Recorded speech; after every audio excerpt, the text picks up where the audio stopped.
just absolutely fascinating about how the gut signals the brain and how the brain signals the gut. It really is a two-way street. So, the foods that we eat are going to change the metabolism of the microbiome. So we can change what's there. Are we growing more good bacteria, growing less bad bacteria? That's what I refer to as the structure of the microbiome. That's the diversity piece of it. But then the other aspect of it is the functionality. So the bacteria that are there, but what are they doing? Right. Are they making serotonin for happiness? Are they making dopamine for motivation? Are they making GABA for relaxation? If we can encourage them to make more of those signaling molecules, we're going to feel better. We're going to be happier and more motivated and more relaxed and less stressed out and all the things that we want. If we're not feeding the right foods, we're not able to make those biomolecules. We're not able to make the signaling molecules. So it's not just to be clear for people who are listening.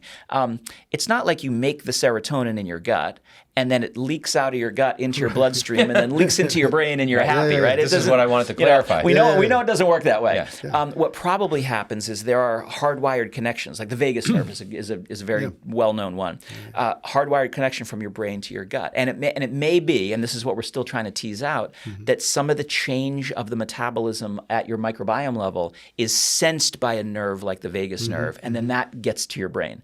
Or there are compounds you mentioned before called cytokines. The cytokines are something that can get across the blood-brain barriers. It could be the immune system can sense something in the microbiome and then carry that up to the glial cells in the brain. So, all of this goes back and forth. We have kids will say to us, they're anxious about school, and they won't say that they're anxious about school. They say that they have a stomach ache. Or butterflies. Right? Or butterfly, exactly. So that's the sensation of these signals going across the gut-brain axis. And psychonutrition is, how do we study that? How do we modulate that in the right way?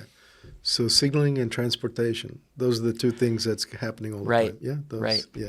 Exactly.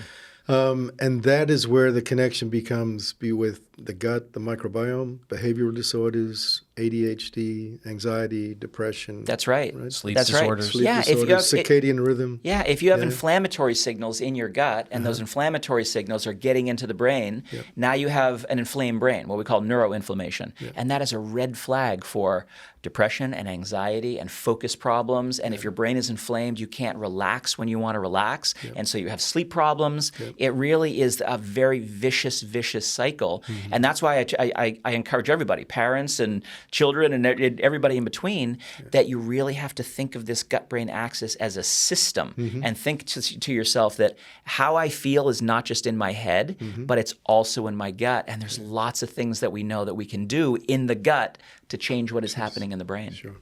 And then just recent studies I've seen in terms of how much the microbiome is even determining the whole sleep cycle. Right. The whole amount of sleep, when you sleep, and the quality of the sleep. Right. There's a paper that came out just 2 weeks ago that is showing that the microbiome can regulate our entire circadian rhythm, our entire stress response. So you were showing how we're more bacterial in terms of the number of bacteria versus human cells.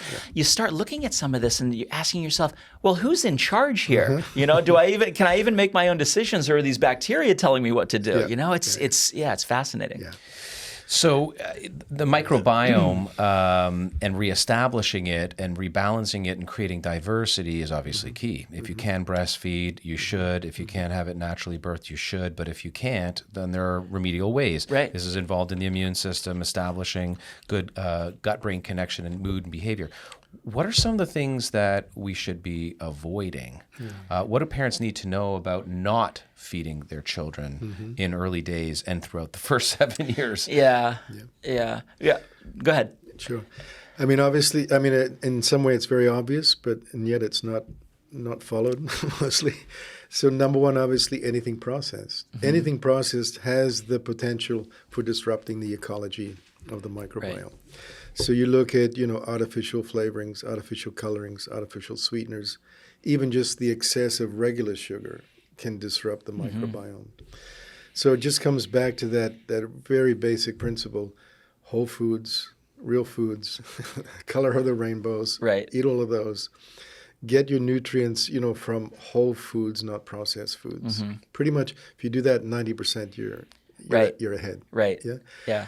And then look at the foods that do support, like you said, the fiber, the polyphenols, all the different vegetables, and the fermented foods. Right. Yeah. Then you're creating that environment for the microbiome to seed. Right. And to Right. seed. Right. That's the stuff that's going to support them. But how about bad oils or bad fats, food colorings, additives, sugar, all that stuff? Like, unfortunately, reality is we find this laden in children's, snack foods and commercially available, even meant for children formulas. It's almost ridiculous.